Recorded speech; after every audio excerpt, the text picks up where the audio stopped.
Chart, যেটাকে আমরা বলি visual scheduling tool that represent task over time. এটার জন্য আমাদের জনসনস রুলটাও ইউজ করতে হবে। জনসন রুল ইউজ করে আমরা আমাদের টাস্কগুলোর একটা সিকোয়েন্স বের করব। সিকোয়েন্স বের করার পরে ওই সিকোয়েন্স ওয়াইজ আমরা দেখব যে আইডিয়াল টাইম কত হয়, আমাদের এই টাস্কটা শেষ করতে মিনিমাম কত সময় আমরা শেষ করতে পারবো, এবং এই মিনিমাম সময় শেষ করার জন্য আমাদের আইডিয়াল টাইম কতটুকু থাকে। আচ্ছা, এই টাইপের ম্যাথগুলোতে মূলত কয়েকটা জব দেওয়া থাকে, ওই জবগুলো শেষ করার জন্য কয়েকটা মেশিন দেওয়া থাকে। তো আমরা এন জব টু মেশিন এই টাইপের ম্যাথ দেখবো একটা, যেটা হচ্ছে আমাদের ফাইনাল 22-এ আসছিল। এখানে A B C D E 6টা জব আমাদেরকে দেওয়া আছে। এই 6টা জব হচ্ছে 2টা সেন্টারে আমি করতে পারি। সেন্টারের টাইমগুলো আমাকে দেওয়া আছে, প্রত্যেকটা সেন্টারে করতে কত সময় লাগবে সেটা আমাকে দেওয়া আছে। এখন আমাদেরকে প্রথমে প্রশ্ন বলছে develop a job sequence that minimize the idle time at the 2 work station. আমাদেরকে একটা জব সিকোয়েন্স বের করতে বলবে যেটা হচ্ছে মিনিমাম আইডল টাইম দেয় আমাদেরকে, মানে কোনো বেশিক্ষণ ফ্রি সময়, আমার সবচেয়ে কম ফ্রি সময় আমি বসে থেকে আমার কাজগুলো শেষ করতে পারবো, সেন্টার 1 আর সেন্টার 2 মিলায়। আর 2 নম্বরটা বলছে constructed chart and determine each one's idle time. প্রত্যেকটা সেন্টারের আলাদা আলাদা আইডল টাইম বের করতে হবে। প্রথমটা আমরা করি জনসনস রুল দিয়ে, আর দ্বিতীয়টা করি আমরা গ্যান্ট চার্ট দিয়ে। তো জনসনস রুলটা আমাদের কিভাবে ইউজ হয় আমরা যদি দেখি, আমরা যদি জিনিসটা আরেকবার এখানে আঁকি।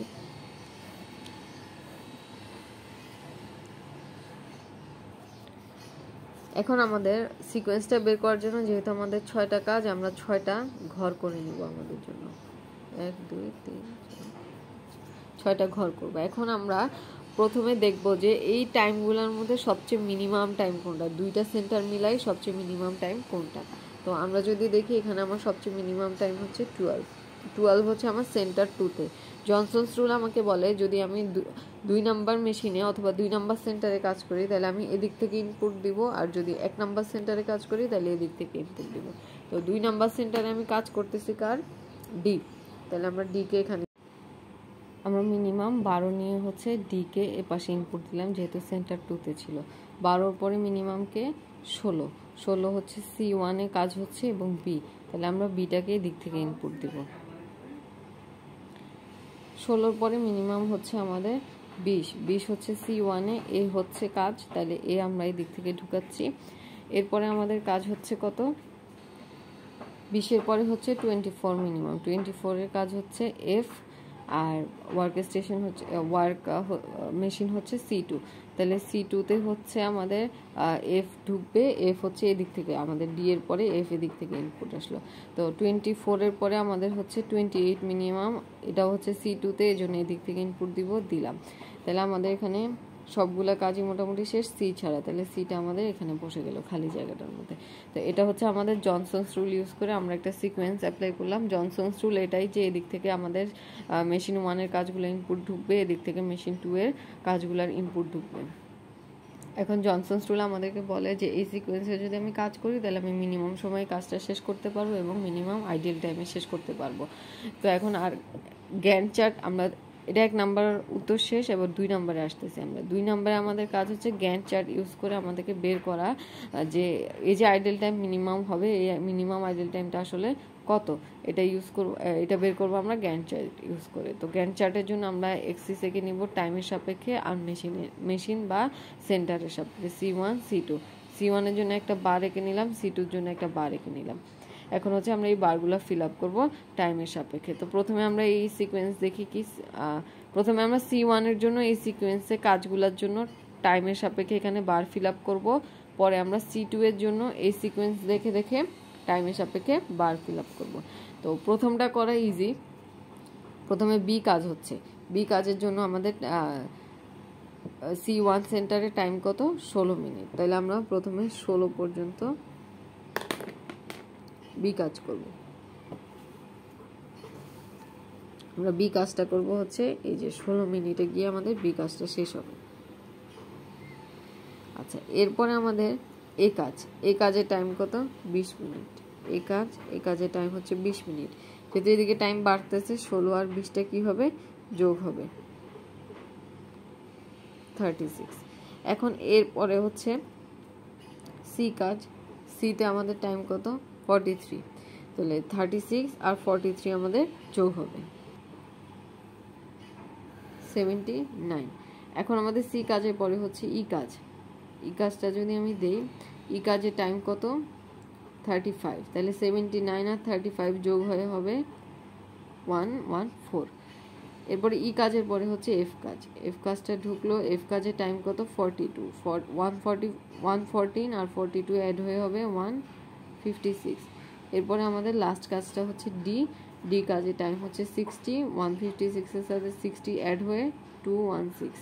এটা হচ্ছে আমাদের C1 সেন্টারে এই সিকোয়েন্সের জন্য রিকোয়ার্ড টাইম হচ্ছে 216 মিনিট। এখন আমরা C2 সেন্টারে যাব। C2 সেন্টারের জিনিসটা একটু বোঝা লাগবে। C2 সেন্টারে আমাদের C2 সেন্টারে টাস্ক কখন ঢুকবে, যখন C1 সেন্টারে টাস্কটা শেষ হয়ে আসবে। তো C1 সেন্টারে বি টাস্ক শেষ হইতে কত মিনিট লাগতেছে 16 মিনিট লাগতেছে। তাহলে এই যে C2 সেন্টারটা, এটা প্রথম 16 মিনিট কি করবে, কোনো কাজ করবে না, কারণ তখনও আমাদের C1 থেকে কোনো কাজ শেষ হয়ে বের হয়ে আসে নাই। তো C1 থেকে আমাদের বি কাজটা বের হয়ে আসবে 16 মিনিট পরে। 16 মিনিট পরে এসে এটা ধরো আমাদের C2 টাস্কে ঢুকলো, বি C2 টাস্কে ঢুকলো, ঢুকার পরে তাহলে বি C2 টাস্কে কাজ করতে কত সময় নেয় 30 মিনিট। তাহলে 16 আর 30 যোগ হয়ে হবে 46। তাহলে বি এখানে শেষ হচ্ছে 46-এ। তো বি এর পরের টাস্কটা হচ্ছে এ এখানে ঢুকতে হলে একে কি করতে হবে, আগে C1 কমপ্লিট করে আসতে হবে। তো C1 কমপ্লিট করতে এর কত সময় লাগে 36, আর এটা 46 মিনিট পর্যন্ত চলতেছে। তার মানে এটা আগেই শেষ হয়ে যাচ্ছে, ওর শেষ হওয়ার আগেই এই কাজটা এখানে শেষ হচ্ছে 10 মিনিট আগেই। তাহলে আমাদের এই কাজটা এখানে ডিরেক্ট ঢুকে যেতে পারবে। C2 এর আমার আর কোনো অপেক্ষা করতে হবে না, কারণ তার জন্য অ্যাভেলেবেল এই কাজটা আছে, ও আগেই শেষ হয়ে গেছে, এখানে এসে ঢুকবে। তো এই কাজটা এখানে ঢুকার পরে ওর C2 তে সময় কত 77 মিনিট। তো 77টা আমাদের 46-এর সাথে অ্যাড হয়ে 123 মিনিট হবে। তাহলে এই টাস্কটা C2 থেকে শেষ হইতে 123 মিনিট নিবে। এখন এরপরে কাজ সি এখানে শেষ হইতে কত সময় লাগে 79। তার মানে হচ্ছে ও 79 মিনিটে শেষ হয়ে গেছে, শেষ হয়ে ফ্রি হয়ে গেছে, আর ও 123 মিনিট পর্যন্ত চলতেছে। তার মানে হচ্ছে C2 আমার কাছে অ্যাভেলেবেল আছে, তাহলে সি অ্যাভেলেবেল আছে, সি এখানে ঢুকবে। সির এখানে টাস্ক টাইম কত 51, এই 51টা 123-র সাথে অ্যাড হয়ে 174। এখন এখানে C2 শেষ হইতে 174 মিনিট টাইম নিবে, আর C2 এর সি এর পরের কাজ হচ্ছে আমাদের ই 114 মিনিট এখানে শেষ হবে, আর এটা 174 মিনিট পর্যন্ত চলবে, তার মানে আগেই শেষ হয়ে যাবে। তাহলে এখানে আমাদের ঢুকলো। এখানে টাইম নিচ্ছে কত 28 মিনিট। তো 174-এর সাথে 28 অ্যাড করলে 202 মিনিট। তাহলে শেষ হচ্ছে 202 মিনিটে, আর এর পরে টাস্ক হচ্ছে এফ এখানে শেষ হবে 156 মিনিটে, তার মানে আগেই শেষ হবে। তাহলে এফ এখানে ঢুকতে পারবে, ঢুকলো। এফ ঢুকলে এফ এর টাইম হচ্ছে কত 24, তাহলে 202-এর সাথে 24 অ্যাড করলে 226। তাহলে এফ শেষ হচ্ছে 226 মিনিটে। এফ এর পরে টাস্ক হচ্ছে ডি এখানে 216 মিনিটে শেষ হয়ে যাচ্ছে, আগেই শেষ হয়ে যাচ্ছে, তাহলে এখানে ডি ঢুকতে পারবে। আর ডি এর টাইম হচ্ছে এখানে 12, তো 226-এর সাথে 12 অ্যাড করলে 238।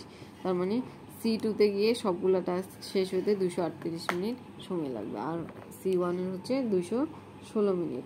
তার মানে দুইটার কাজই তো শেষ হইতে হবে।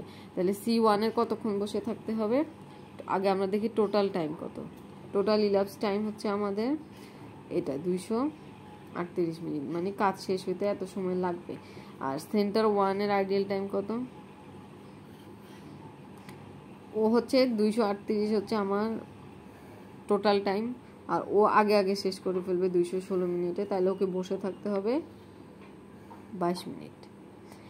আর C2 এর আইডিয়াল টাইম কত, ও প্রথমে 16 মিনিট বসেছিল, এরপর আর কখনো বসেছিল না, তাহলে ওর 16 মিনিট হচ্ছে আইডিয়াল টাইম। তাহলে এটা হচ্ছে আমরা প্রথমে জনসনস রুল ইউজ করে সিকোয়েন্স বের করলাম, তারপর গ্যান্ট চার্ট ইউজ করে আমরা হচ্ছে এই সিকোয়েন্সটার জন্য আইডিয়াল টাইম বের করলাম।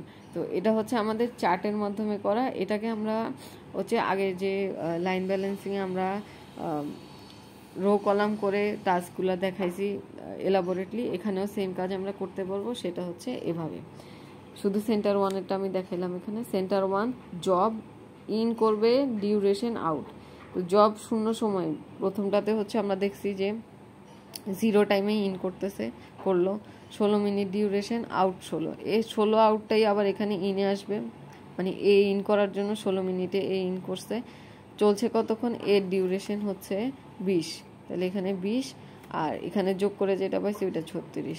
এই যোগফলটা আবার এখানে আসবে, ওখান থেকে আমরা সি এর ডিউরেশনটা দেখব, এটা এখানে বসাবো, যোগফলটা আবার এখানে আসবে, ডিউরেশন দেখব, যোগ করব। তার মানে হচ্ছে এই জিনিসটা এখান থেকেই আমরা লিখতে পারি, অথবা কারো যদি এটা বুঝতে অসুবিধা হয় ডাইরেক্ট এটা থেকেও করতে পারবে। এটা থেকে যে আমাদের টাইমটা বের হয়ে আসলো, সেমভাবে আমরা সেন্টার 2 এর জন্য করতে পারবো।